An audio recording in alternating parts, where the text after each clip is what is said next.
was popping my pussy and living my best life in these white boy frat houses, and I had a roster of guys that I would rotate through. So it's like, I didn't hear that part. Yo, it's even fucking worse. Can't imagine what you've been going through the last few weeks. Tell us what's been on your mind, Dude, what's been on your heart. I'm so glad you asked me, man. It's been really hard for me.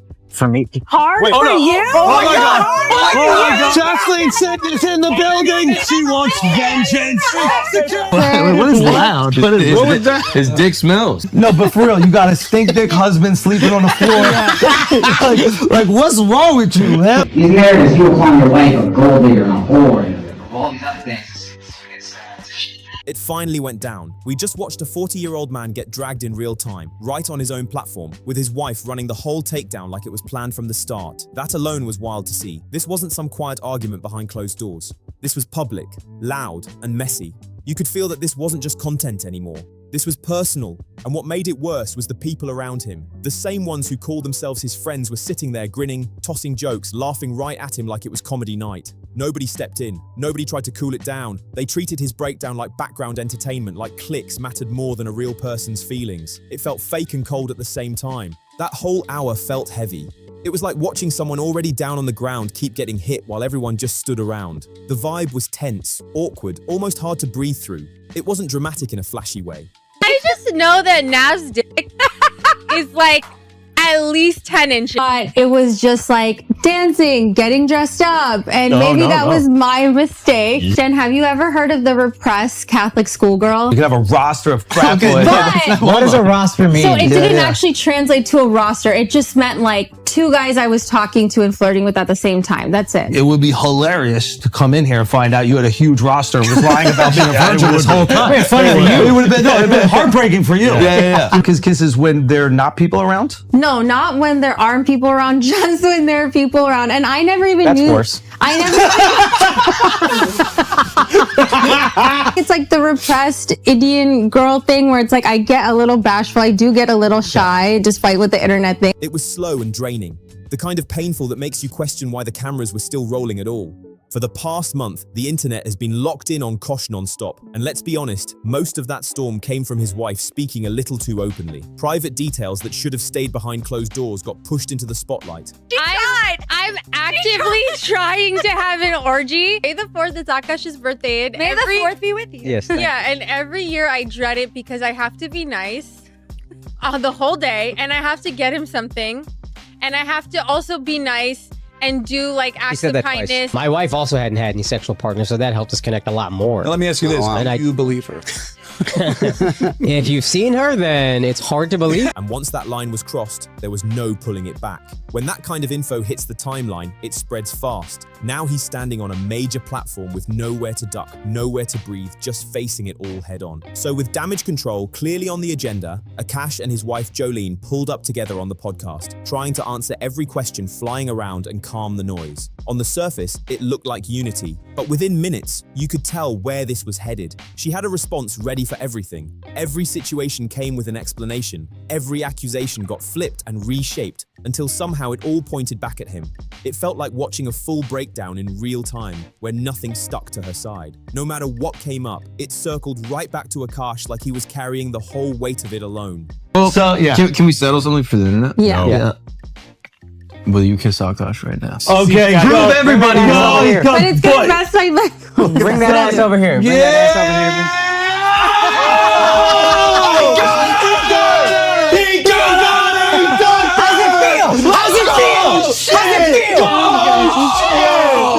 Oh shit! My dude. Oh. It was overstimulating. It was overstimulating. I was like, no, this is like, I think even therapeutic for you, for us. Like, I feel like, yeah, it would almost like teach me like a little bit of exposure therapy. I mean, now probably not, but like at the beginning. Not. So like, oh, it teaches your brain like, okay, this is safe. I can do this. 5 minutes in, and the innocent act was fully switched on, locked tight, no cracks showing at all. But instead of easing the tension, it made everything more awkward. The explanations felt forced, the body language felt distant, and every little interaction came off cold. You could see the gap between them without anyone saying it out loud. Watching him lean in for the most basic affection and get subtly brushed aside wasn't even shocking anymore. It was just sad to see play out in real time.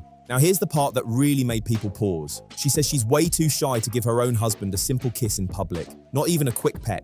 That, according to her, is crossing a line. But in that same public setting, she's completely comfortable talking openly about wanting an intimate experience with her best friend's husband. That contrast hits hard.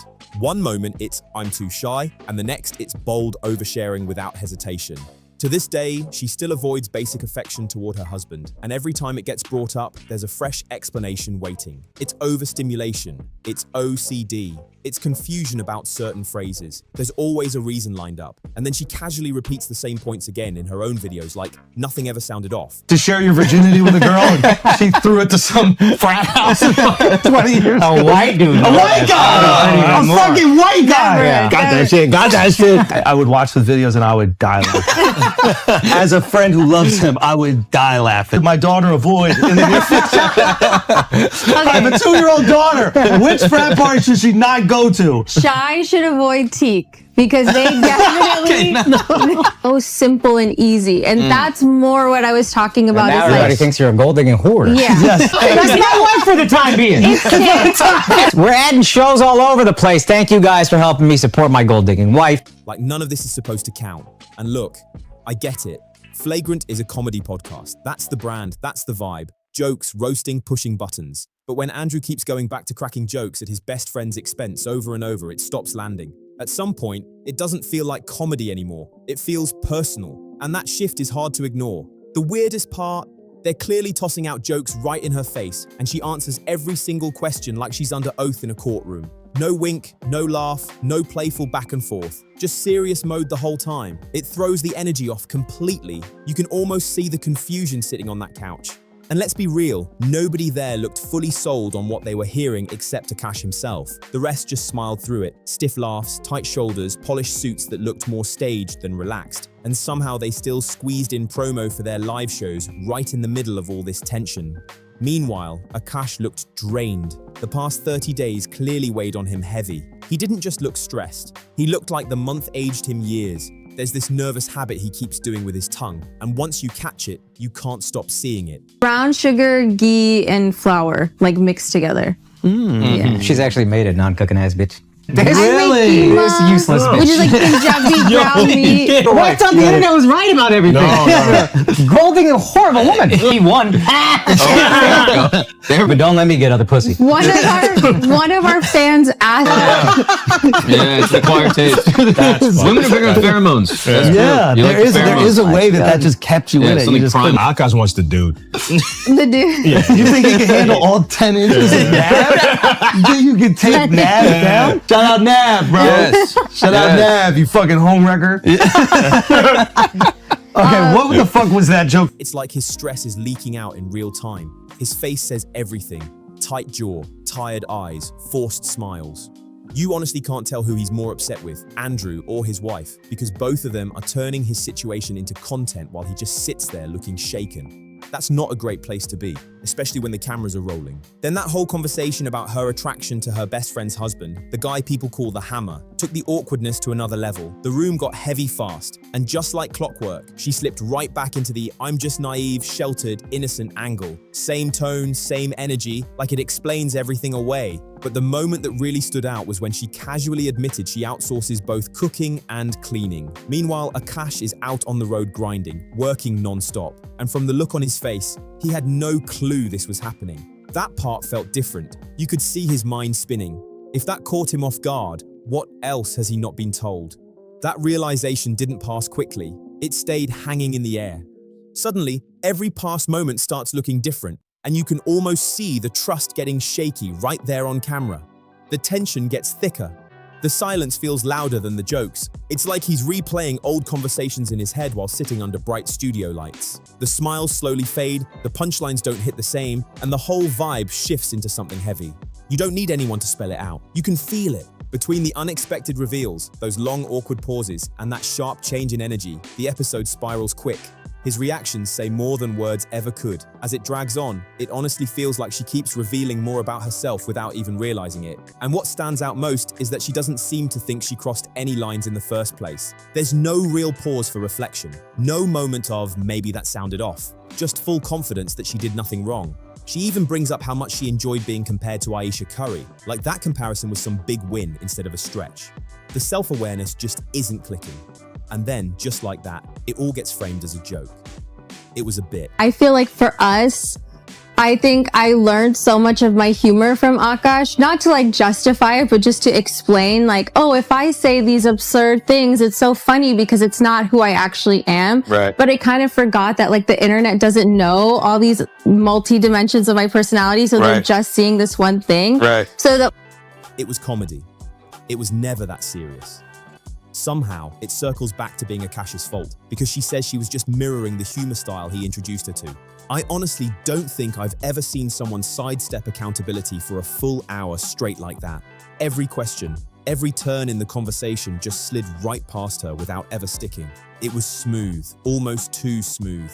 jokes started with like Akaash being like, oh, Nav's really hot. Like Akaash would show Nav's picture to his trainer or whatever because he's like really like virgin. That's real. I wasn't virgin until I met him. Yeah. Really? Yeah. Oh, okay. Yeah. All right. Good to know. Yeah. Okay. So then, when did you guys get really broke, and why did you stay with him? 2018. Okay. Do you want the real answer or the fun answer? I'm serious when I say she could teach a whole masterclass on therapy talk and emotional deflection. The way she flips certain words, reframes situations, and keeps her tone calm makes everything sound reasonable on the surface, even when responsibility never really lands on her. And suddenly, the title of Akaash's last special starts making a lot more sense because this felt like a live demo playing out in front of everyone. You already know there are viewers watching this, nodding along, thinking she's dropping deep wisdom instead of carefully packaged excuses. That's how polished it came across. You guys were sleeping on the floor because you were evicted from your apartment. You were moving to New Jersey, right? Yeah, This is real. basically. And you still want to stay with him. Yeah. I mean, Why? Yeah. I never actually asked. Do you consider yourself a good gold digger? yeah. Gasoline cooks, she cleans, she maintains the home on a monthly basis. Yes. Is that true? Yes. There you go. Not by me specifically, but yes. Yes. Yeah. And you also will find people. You do it, but not you. Yes. You schedule. But do I not take care of Happy like he's my son? Of course. And I go on the road, I come back, it's clean. I don't know if you hire somebody or if that's you, but every time I come back, it's clean. I hire someone, yeah. Really? Without me knowing? Now I feel betrayed. I thought you did something. At the same time, it's hard to ignore that Akaash might have helped shape this dynamic himself.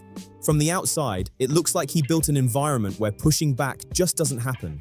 She even says he treats her with kid gloves, like she can't do any wrong, even though she's a grown adult fully capable of owning her words. Watching it all unfold felt like seeing one person completely overwhelmed in a room stacked against him. In that setup, with those dynamics, on that couch, he never really stood a chance. And now the fallout is right here in front of everyone. Seen any memes or content that you guys thought were funny?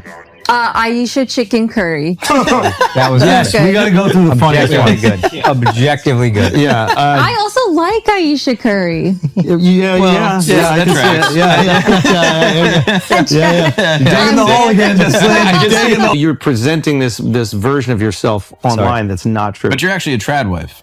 The flagrant podcast comment section is still a full-on war zone, and almost nobody is buying the explanations that were thrown out there. Scroll for 2 seconds and you'll see it. People are picking apart every clip, every pause, every side-eye. The internet is not letting this slide. So now I really want to know where you stand. Drop your thoughts below because this conversation is nowhere near finished. And tell me if you want more coverage on comedy moments like this moving forward. I was committing to this bit because I thought that was the funny thing to do, but I'm not a comedian, obviously. You're not fooling us. Yeah. All right. Oh, she's funny. Release the How Akaash am I sauce. equivalent to Epstein? Let's think. Let's think about it. I'm glad you asked. You're the victim. You are the That's what I'm girls. saying. It's the Epstein files, isn't it? Yeah, but you're the girls. I know. I appreciate everyone who taps in and rocks with these breakdowns. For real, the support means a lot. If you're feeling this deep dive, hit that like button, subscribe to the Beyond Fame channel, and share this video around because stories like this deserve attention. The details matter. Oh